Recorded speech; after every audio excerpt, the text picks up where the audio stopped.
I think my dad wanted us to play sports, not to be athletic or anything, just because of he wanted us to get into something where you could get hit in the mouth and then you got to figure out what to do.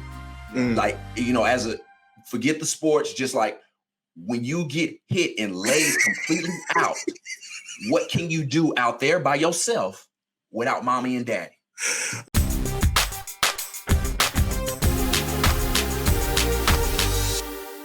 What's going on, guys? Welcome to another edition of Dads on Purpose, the podcast. I'm your host, as always, Josh Ashford. Got the big homie Kev. How you doing, man?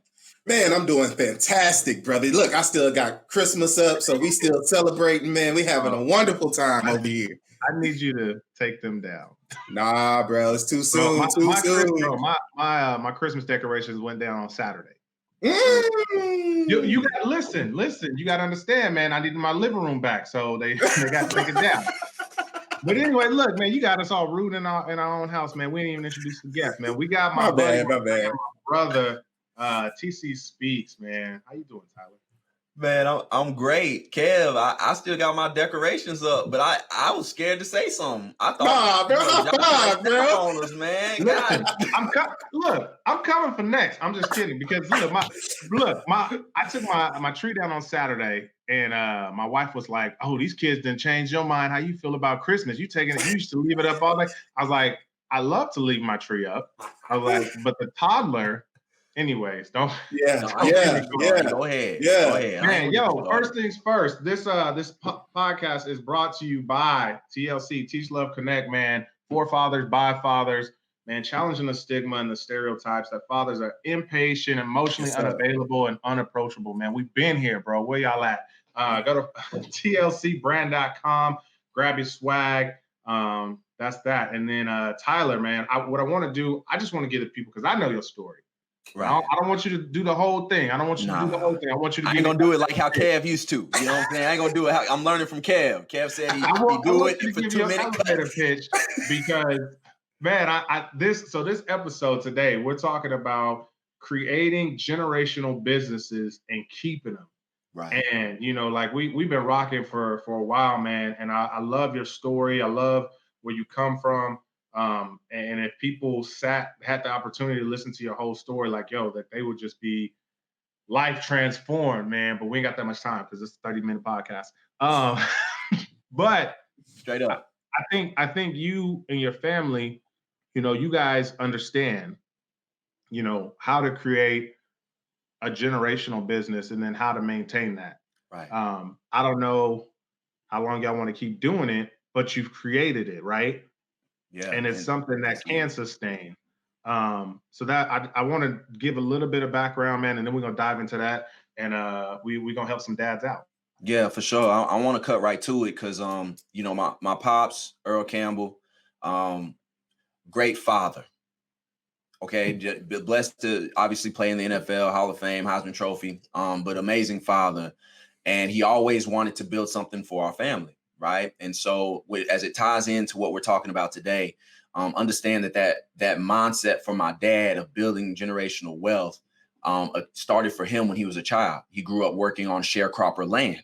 If you own sharecropper land, that means you work the crops on the land, but it's not yours. You earning money for somebody else. Right. Yep. So when my dad started a sausage business, Earl Campbell Meat Products, back in 1991, number 9 sausage company in America now. That mindset was number one. It goes back and forth, right? You got a Eckrich all the way at the top. Mm-hmm. So you got your Eckrich sausage. I don't know how many people up north, but Eckrich is up there. Johnsonville right underneath there. Butterball turkey. I could go on and on about sausage. People don't do that to me. I don't know. Look, I'm not in the sausage business. So you told me number 9, number 15, number 26. So it means something because I told you, that means a lot. That's where the mindset of building a business came from. So for me, I was grew up in Austin, Texas. I'm a native Texan, right? Was blessed to receive a football scholarship to San Diego State University. Always knew that slogan that my father said to me growing up: I am building something for you. You don't understand it now, but your dad is building. I'm always looking at my father. He's on the road. He's doing other things, but he's always making his presence felt. He's not present as a father. He is making his presence felt. Wow, those are two that's totally good. different things. Okay. So alarm that. My dad is on his grind all the time growing up. But he's still making his presence felt. So dads, it's feasible. Okay. But in long story short, the reason why me and Josh met up in this particular realm is because I was given a disease, multiple sclerosis, right? I say given. To me, my disease is the biggest blessing I would have ever received. I'm not talking to you guys on this podcast if I don't have that autoimmune disease. The autoimmune disease cancels out football for me at San Diego State University. It gives me an awakening to understand that a true calling for me is a gift to speak with a purpose to serve, which extends far beyond the football field. So my mindset is always, I'm always going to go back and work for the company because my father taught me about the upbringing. I know where my family comes from. I know my dad is building something. Bro. And so I take all of those things and I come back after my life has been changed, after my limbs have been taken away from me, but I still have speech. Yeah. And then I noticed that gift to speak approaches the game of sales, the way you treat people, the way you love people, character. So for me, I'm an MS patient. I diagnosed with multiple sclerosis, yes, but it also paved the way to have a gift to speak. That gift is what I utilize in sales. That gift has allowed me to reach people. That gift allowed me to meet Josh. And it all started when we're talking about generational wealth. It started with my father working the rose fields, 7, 8 years old, coming from a family of 11. Dad died on him when he was young, saying, I don't want to work and give the money to somebody else. I want to work to be able to accumulate the money for my family. He was like, bro, do you know how hard it is to pick crops and then you turn in your check and it's going to somebody else and then you getting residual? You know, so that's where we are now. So generational wealth is big to me, and I think it needs to be big for everybody: white, black, brown, green, yellow, purple. Yeah, man. I love your story. I'm gonna sidestep real quick. Yeah. You said he worked in the rose crops. Is that what they call them, the Tyler Rose? Yeah. Well, Tyler, Texas is the rose capital of the United States of America. Most people don't know that. So especially back in those days, Tyler roses are specific, man. I can pick them out. I got some in my rose bush there now. But if you look up Tyler, Texas, where my family is from, you know, especially back in those days, plenty of rose fields. Roses brought in majority of money, especially for black families, especially for country families. Wow. You got in the rose fields when the rose turned season, you changed to cotton when the cotton changed, you know, so my family, I come from a line of pickers. And farmers. That's my family. No, that's dope, man. And I appreciate you sharing that. And I just want everybody out there to understand. So like me and TC, we got a relationship and he doesn't like to talk about his relation. Let me get straight. He doesn't like to mention his dad's name. And that's not why he's on the show. He's on the show because of our relationship. Straight up. And so I know that's big for him to even say his dad's name, but that's not why we had him on. So I just wanted to put that little caveat in there because that ain't what we're doing. We ain't bro, he had to, because all of the nuggets, like I'm sitting here and I was just like, man, this is Jesus. Like, because and the reason why I say that is because he said his father said, hey, I got something for you. I'm preparing something, a business for you. He already planted in your mind that, man, I got a company, I'm building something for you. So when you get of age, when you're ready, like I have something set aside of you. And then he still allowed TC to be the man and become the man that he was going to be. Even like, you know, because come on, man, like we in Texas, we know, man, you see Texas, you see the whole crowd, like your family will go to UT. You know what I mean? But just to allow him to be his own man and for him to transition with the disease. And how many of us as fathers have had something enter into our lives as we're pushing to greatness? You know what I mean? Like we're excelling and we're trying to build for our families and grow, but then something comes in and knocks us out. But being able to turn that around, not because he needed something to survive, because his dad already had a business for him. His dad already had something for him. So, bro, your story, bro, like to so many nuggets of right there of what we could do as fathers. Like the first thing I wrote down was he wanted to build something for his family. Like we got to change our mindset of, I just want a house and I want to survive. Like, what are we as fathers wanting to build for our kids and our kids' kids? Like, he wanted to build something for your family, man. And that's just, bro. And then being able to see it to come full term. Sorry, my bro. Like Josh. Nah, man, you right on time, fam. But I just got excited, like, just to see it to come full term and to hear what we talked about earlier, where the other things that you have going on.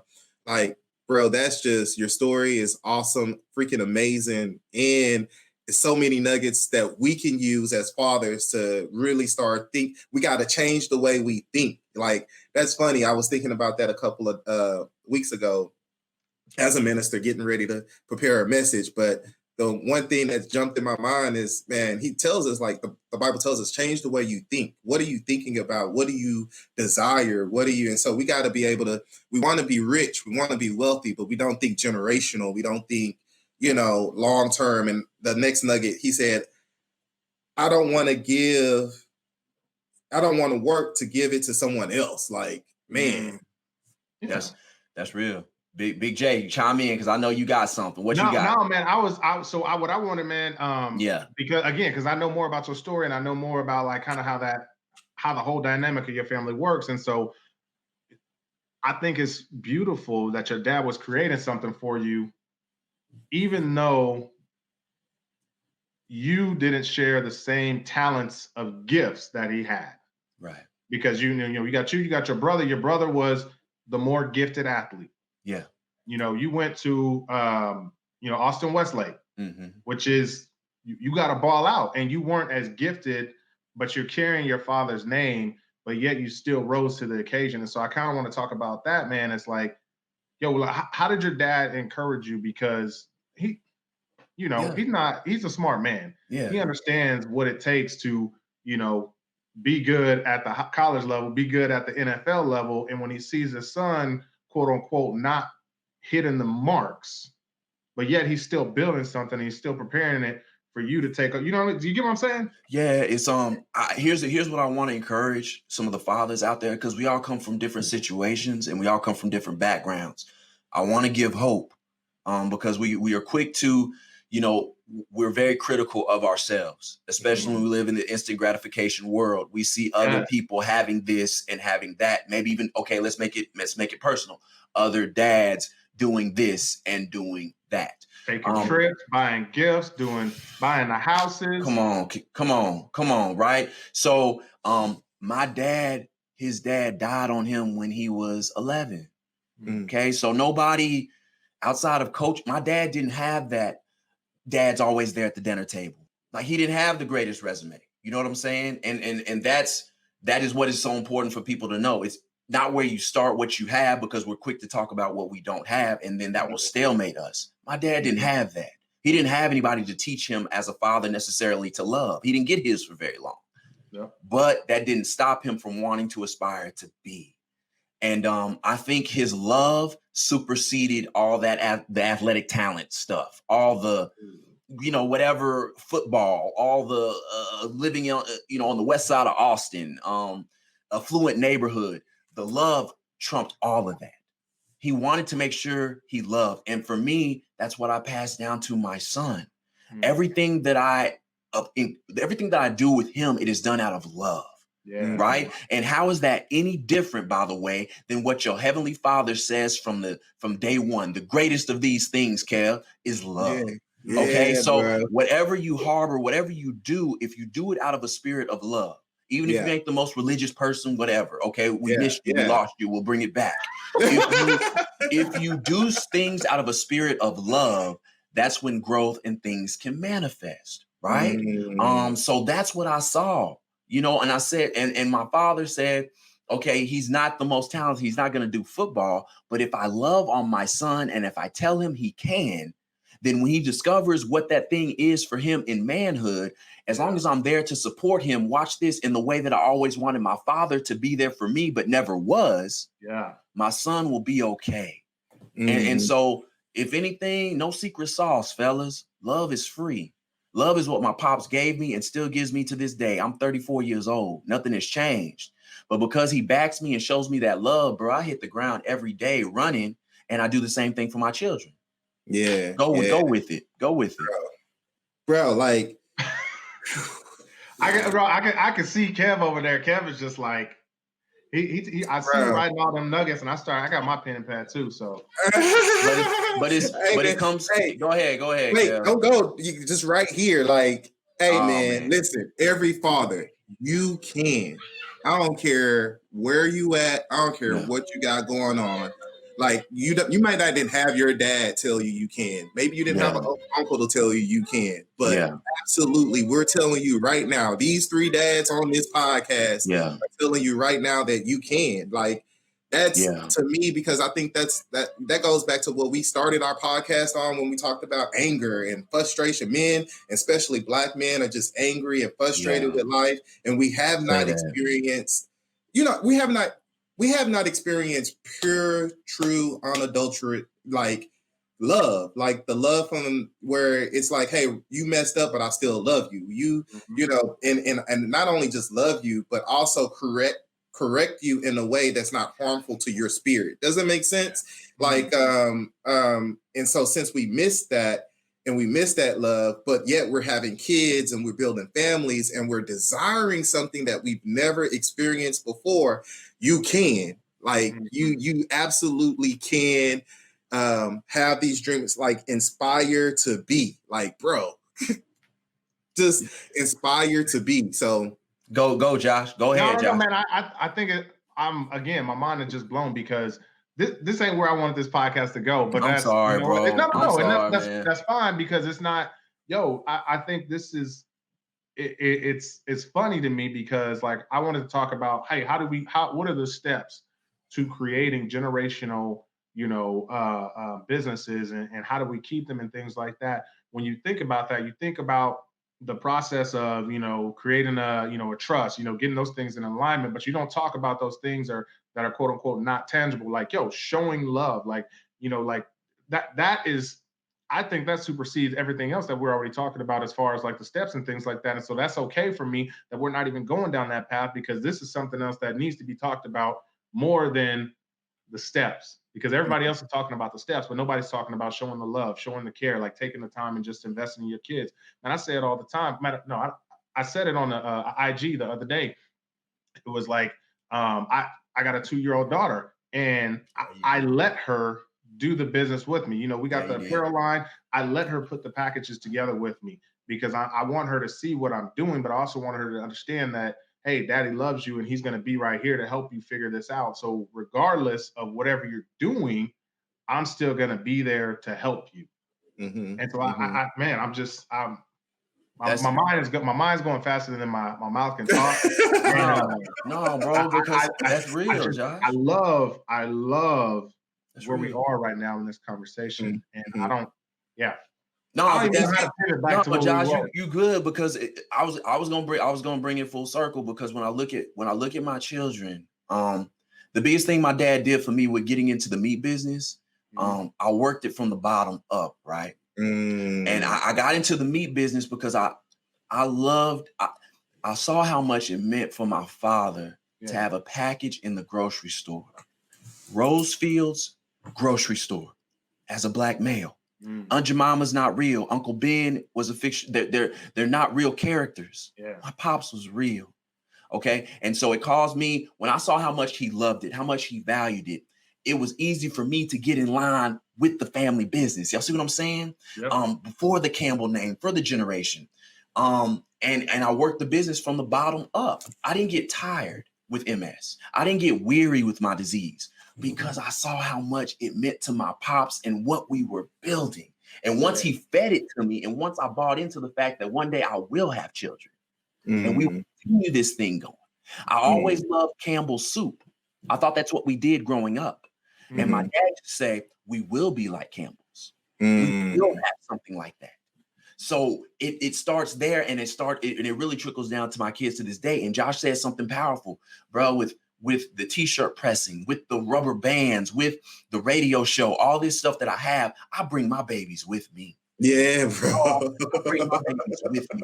I don't care what you got to say, because if we can expose them to a trade and what this means and what this does. When mommy and daddy are doing this, it allows our family for this. Not necessarily wealth, but just like allows our growth, allows us to be exposed to different conversations at the dinner table because of these things. Yeah. I love kids because their minds are so spongy. And I wish I could have a kid mind all over again, but we adults, we got to go through all the trash we done been through now to recycle back. We all been through this. But that's what it's about. That's how we create it. I feel you can't have generational wealth, Josh, without love.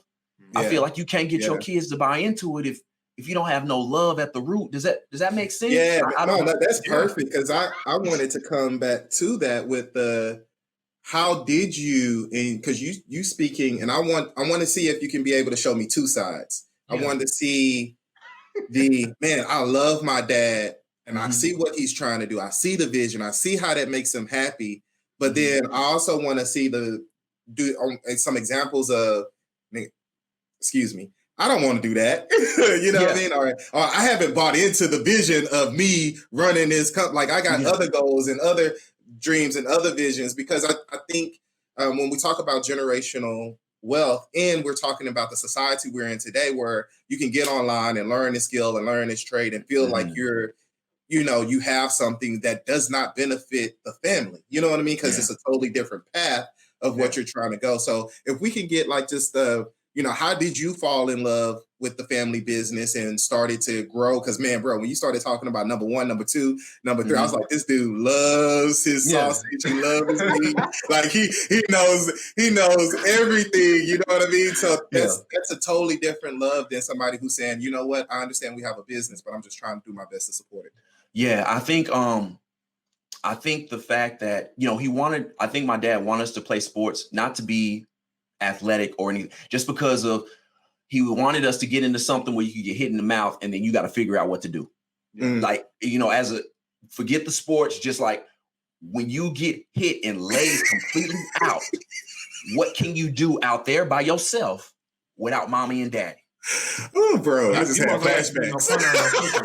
I'm just being like, so that was big. I think he knew we needed to know that, right? And so because I fell in love with sports, my love in football was researching the other team.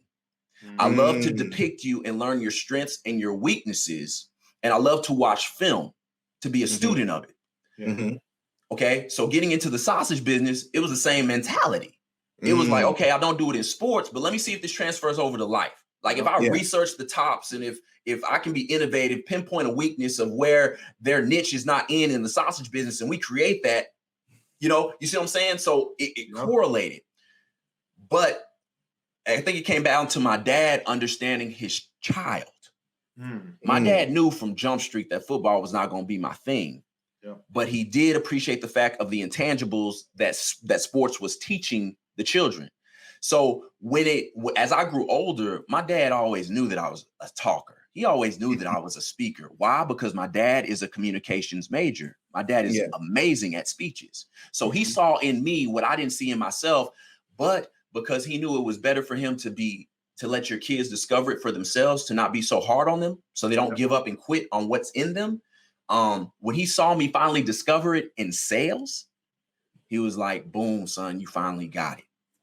And don't let this thing die. That's why I was never the head of the company. That's why he stopped me at sales.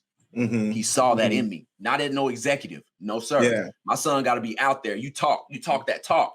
And then, son, when you discover speaking is a business, now you endeavor, you've earned your own entrepreneur endeavor. Sausage gonna be here. Yeah. But how dare I limit you from gaining knowledge in another industry as an entrepreneur, because you can always bring that back into our business and we grow regardless of which. Because so that's how it came to be. But it started with a dad seeing something. Yeah, it's about so here, okay, we have love, and then know your doggone kids. Number 2. Quit trying to make your kids out here playing sports. Your son don't even like basketball. You know what I'm saying? Your son is gifted with his hands, but you want him to be the leader of the Easter speeches at church. Or you want him to be the lead role, and your son is crafty with his hands. He can build something, but you missing it because you don't know your kids as a dad. So my dad knew his son. Yo, I just waiting for it to blossom. saw TC get mad. Like he was happy, he was smiling, he was like, look, little kid. Come on, y'all talk about it though. No, come on, yeah, we did. all the time. Look, you're right. Because to be real, you know what? I have 2 daughters. I've always wanted a son because not to have some self-fulfilling, prophecy, whatever, to have them play sports or anything like that. I just like sports, and I'm like, okay, yo, I want to go see you play sports. My daughter, even at 2, I can see she ain't the most gifted at sports. Even at 2, I'm like, okay, but she loves to dance, and she's great. Her memory is great, and I'm like, okay, you need a great memory to know dance routines and all the movements and da-da-da-da-da-da-da-da. So we're gonna put her in a dance class. I could go put her in blast ball. Now, yeah, we still gonna put her in something so she can get out there and get this energy out because I need you to go play. Straight, but breathe. Yeah. already right now I understand and I'm cultivating like, okay, what does she like to do? And because there's anything she does, she can learn lessons from. And so I need to figure out how I can channel that energy and that love so she can figure it out. So TC, you love sports. And so, but your dad understood that you would learn things from playing sports. So he allowed you to play. And so even when we came on and you was talking about, number 1, number 2, like Kev said, as far as the sausage, he was like, yo, you love sausage. And I was just like, I get it, because now it makes sense because he did that same thing with the opponents. And so it's just like, your dad saw that and he allowed you to cultivate that. And so that's the same thing I'm just trying to do with my kids. And so all your dads out there, like, yo, like, listen what TC just said. Like, don't be trying to put your kids in some place that they don't want to be. Now, are there benefits? Yes. But there's also drawbacks if they don't want to be there. So that's and we're experiencing that right now. Kendall's 12, you know what I mean? And so she's been dancing since she was 2, and as some people fall in love with it, and and that's, you have to be a good judge of your kids, and you really, I'm gonna knock it back. Number 1, you have to know who you are and know some of the numbers, like really, like real talk, fathers, we got to know who we are. What are some of the things we like? What are our, what are our motivations? What keeps us going? Where do we slack? Because what I've started to realize with Kendall at 12 years old is, man, she's a lot like me. She's really gifted, in a lot of different areas, but she hasn't found that one thing that she's committed herself to. Does it make sense? But that's also knowing that that's who I used to be. I used to be, and I still have commitment issues. I'm still trying to save the whole world. And I know I need to focus, but you know what I mean? Like, but having commitment, but that's me knowing who I am, knowing who her mother is, where are these tendencies coming from? And I think that's the most beautiful thing that I've seen between TC and his father is that, his dad put him in something that he was familiar with as a father, but also recognized his son was an individual and that his son was going to, choose whatever path that he wanted to choose, but you got to do something. So even in this season with Kendall, I'm like, yo, if we change from dance, and she's not wanting to completely leave dance, but what else are we going to pick up so that we can figure out what is it that you love to do so that we can, figure out how you learn, man, and this, it's funny because a lot of this stuff is just connecting from even what we have her in. Listen, fathers, not everything has to be expensive. If you get behind your kid and you support your kid with a little bit that you can, other doors will open that you never thought would have opened. Like Kendall's in a program that we've never would have thought to put her in, but they're talking about the same thing as far as development and the development of her so that she can be successful in the things that she wants to be. But then that goes back to generational wealth, because once you do it at a young age, you're not at 21, 22, 23, 30, 35, 40, because I can't trust you to run a business, bro. You know what I mean? Yeah, I can't trust you to. So being able to start real young and being able to mold them and help them figure out, who they are as an individual, and then what are the gifts that they have to bring to the table at a young age, bro. Like, we want to jump into getting the money and the wealth of generational, and then we wonder why it doesn't trickle down is because we still got cavities and we got, stuff in our back that's they drain you. We're draining it because I got to get you out of jail every other month. We draining it because I'm sorry, I went on a tangent, but nah, you all right, baby. But that's what I love about it. And so really we have to know who we are, and we have to know who our kids are, and we have to be willing to let them go and grow in that in their gifts, man. That's good, brother. That's solid.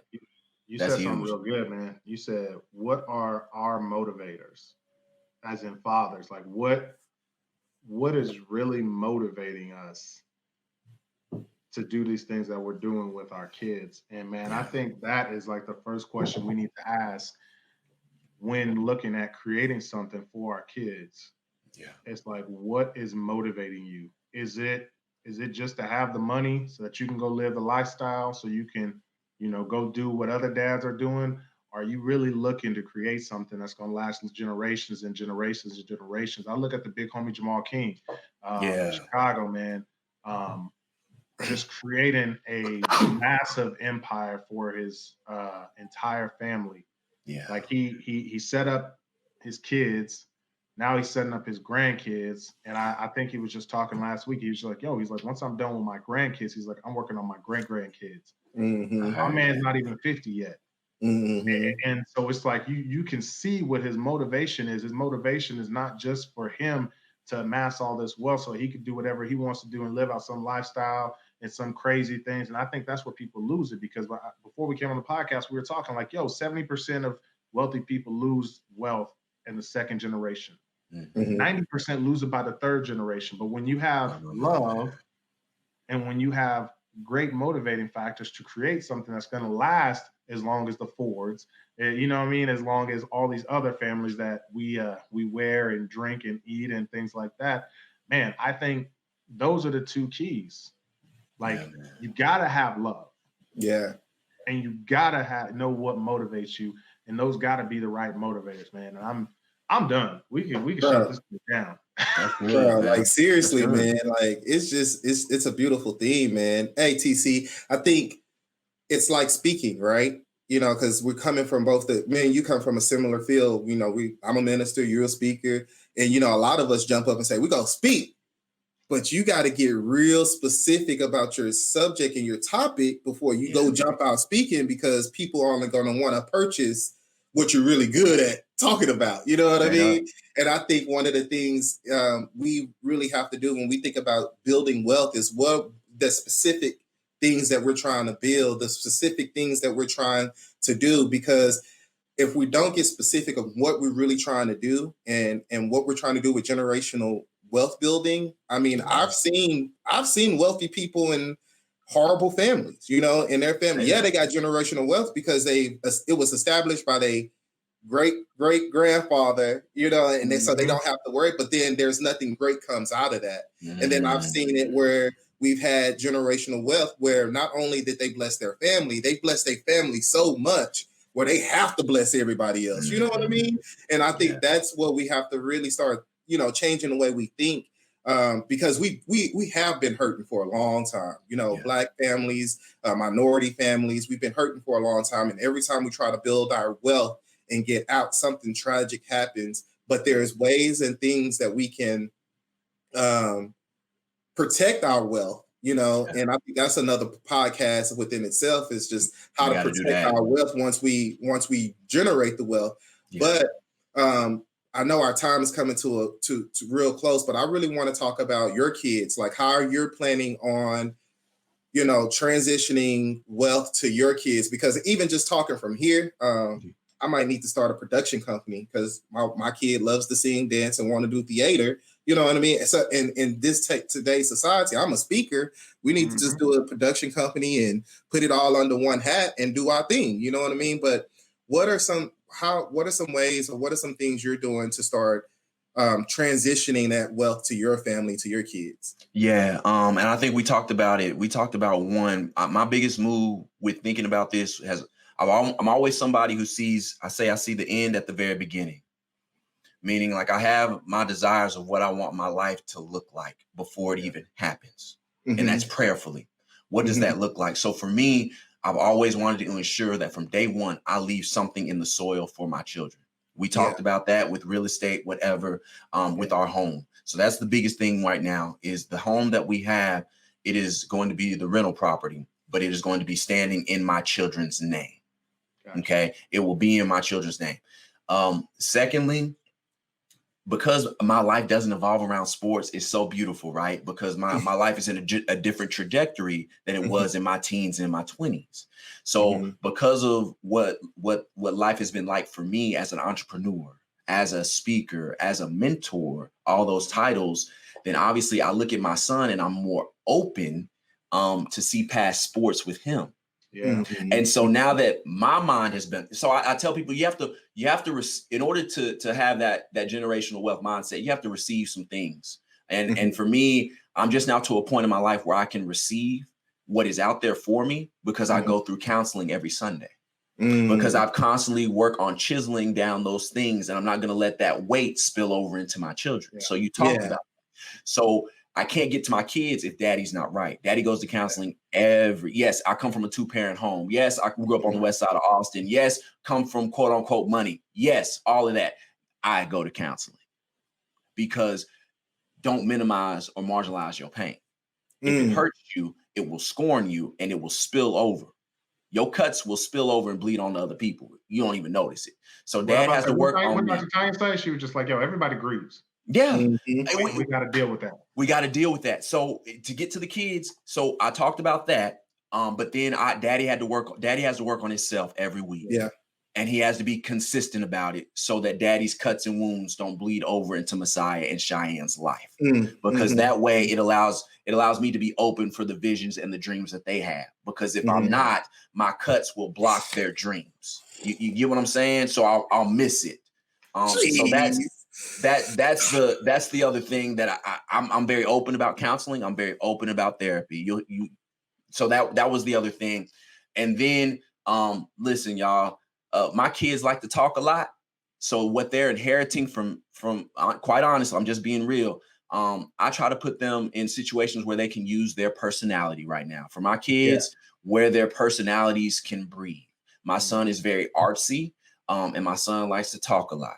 So guess what? My son does singing and in the choir, and my son is big on artistry and painting. And I try to take him around those things as much as I can. Yeah.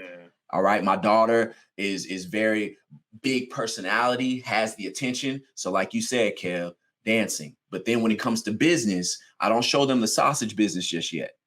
My son's not ready for that yet. He's still trying to figure out his pops and all that stuff. He's looking on daddy right now. Yeah. So because daddy is just now starting his own business endeavor, so we press t-shirts. So we design the wristbands together. And I bring them alongside, not to push them into it, but just so they can see what goes into building something. Just see what goes into building something. And then when you're ready to do that lemonade stand, yo, let's go. 25 cents. I'm serious. Yeah. You ready for a business? Then daddy, how do we, okay, so we paid for the wristbands. Okay, so we paid for the wristbands. That means your price, son, has to come back to where you can at least walk away with something. Yeah. You always got to know your market. And before you know it, you're already talking business. And then it's like, so if we put 25 cents on this lemonade, right? And then we got to get the lemons. And so their minds get blown. You don't have to push it, is what I'm saying. You don't have to push it. Yeah. You're speaking it to them and you're letting their mind sponge it, and they're gonna apply it to whatever endeavor they're passionate about. And then when they passionate about it, bro, I'm all in for the lemonade stand. You feel me? You ain't got to do real life, real talk, but lemonades. What? Yeah. My son came to me, he was like, Dad, so I got these toys for free. But what if I take that over to Ray and I sell that to Ray, for like $1? Like, Dad, I'm walking away with more than the Tooth Fairy. And I'm like, yo, time out, bro. I paid for those toys. So technically, I like your mindset. I love where your head is going. But so it's all those moments, those conversations, those are beneficial conversations. And we laugh. Let that boy sell them toys. But I don't know. So I'm a little bit more lax in how I presented with my kids. Why? Because my father was that way. And he wasn't pushy, but he just threw out little nuggets and conversations that caused the mind to think. So your kids can tell you what they're passionate about, and then you get into it, and then you create that umbrella on how they can excel at what they're good at. That's too long. You don't have to cut that, Josh. I'm sorry. Nah, bro. You don't have to cut that out, bro. Nah, bro. Man, so here's the thing. Anybody that done made it, we 40 minutes into this. They done made it this far. They listen. Okay, I know. I hear you. But we gonna get out of here now, though. But before we do, I need y'all to like and subscribe to the podcast. We're not done. We still got closing words. I do want to say something though. And this just me and you. We could talk offline if we want to. I'm not giving financial advice or any business advice, but I would say, Tyler, rethink putting those properties in their name, looking to put them into a trust. Because especially so when they get married and if heaven forbid something happens, that asset is now part of the trust. That ain't part of me. So you might want to do that. But then also a lot of our Asian cultures, when they have trust, that's how they become their own banks. So then they build these assets and then they borrow money from the trust and then they just pay it back to them. But anyway, that's I'm putting this in my phone just so you know I didn't have a notepad. I'm listening. I'm right.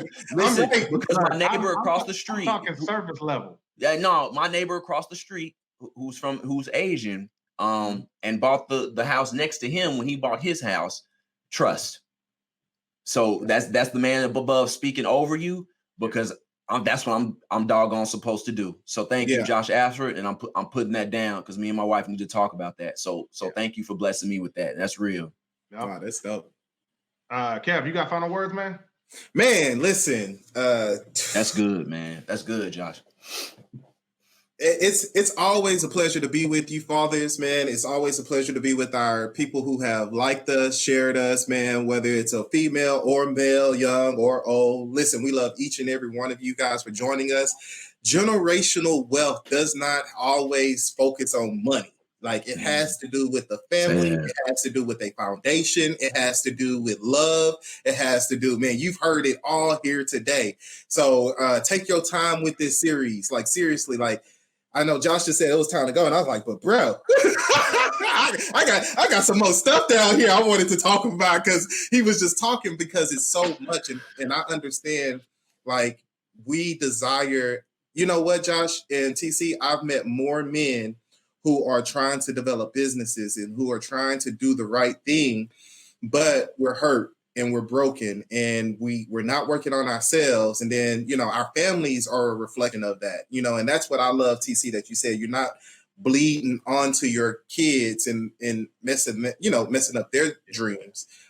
So fathers, man, this is the greatest podcast, one of the greatest podcasts we've had. These things have been fire. Hey, y'all had good episodes, man. Yeah, great man. episodes. So take your time with this episode, man.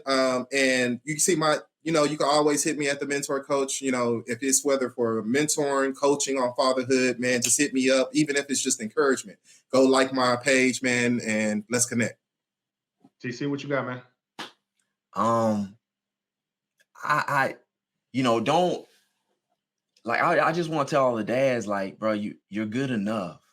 You know what I'm saying? I don't know. I think we oftentimes overlook the greatness and the great qualities that we have in us as men, as fathers, as pillars in the community. Don't wish to be like somebody else, bro. Just be the first you. You know what I'm saying? And that right there is good enough, dads. Just be you. Because you're the apple of your children's eye, and that will never change. Just love yourself. Yo, man, y'all talking good. Y'all talking real good. Kev said he wants to go back and talk over some more stuff, man. I was about to just stop it. And are you smiling? I'm smiling. Look, man. So for anybody that don't understand, so stop, Josh. So no, we're gonna talk about this. So when I met Tyler, I met him speaking, and so I saw him. We were in Grand Ledge, Michigan. Shout out to the big homie ET. Shout out to CJ. Shout out to Cantus, Kendall, Coach Val, all them. But anyways, when I saw TC speak, I thought he was a spoken word speaker, just because the way it flowed and kind of everything went. And then what y'all don't see right now is he usually wears glasses, but he had just got these new glasses, and with the MS, it was bothering his eyes and da-da-da-da-da. So he started off his speech and he was like, just like, and giving it to you. And then he did this one little move and he was just like, well, let's get into it. And he took his glasses off and he was just like, well, I'm Tyler Campbell, and da-da-da-da-da-da-da-da. Long story short, that wasn't even part that wasn't even a part of like, he just did that because his eyes were hurting. It wasn't part of his speech. He never really spoken before. But I say all that to say, throughout the whole speech, he never smiled. And he gets raw and like good information, and like he just doesn't smile when he talks, but he smiles all the time when he regularly talks. And so I've been telling him since the whole time that I've known him, and his wife has told him, bro, you got to smile when you talk because you giving good game, but you out here talking to these kids and you looking angry. Like, angry black man. Angry black man. Yep, you're right. That's why he's sitting here doing the little fake smile boy at me.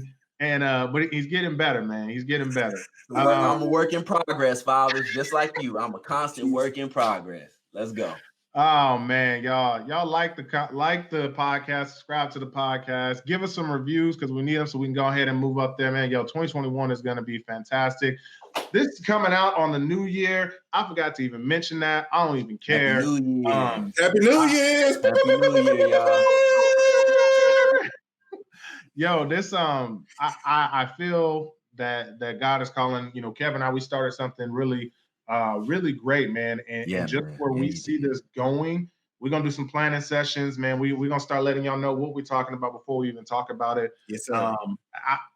Part of me wants to get more than just one guest on here at a time. I don't know where we're gonna go. We're gonna talk about that. But man, 2021 is gonna be a banger year. Receive it, bro. 2020 has been a good setup. It's been a good foundation, man. But now it's time to if you're along with us on this journey, man, subscribe to the podcast, share the podcast, and stay tuned. But until then, we'll see y'all next week. Y'all take care. Peace.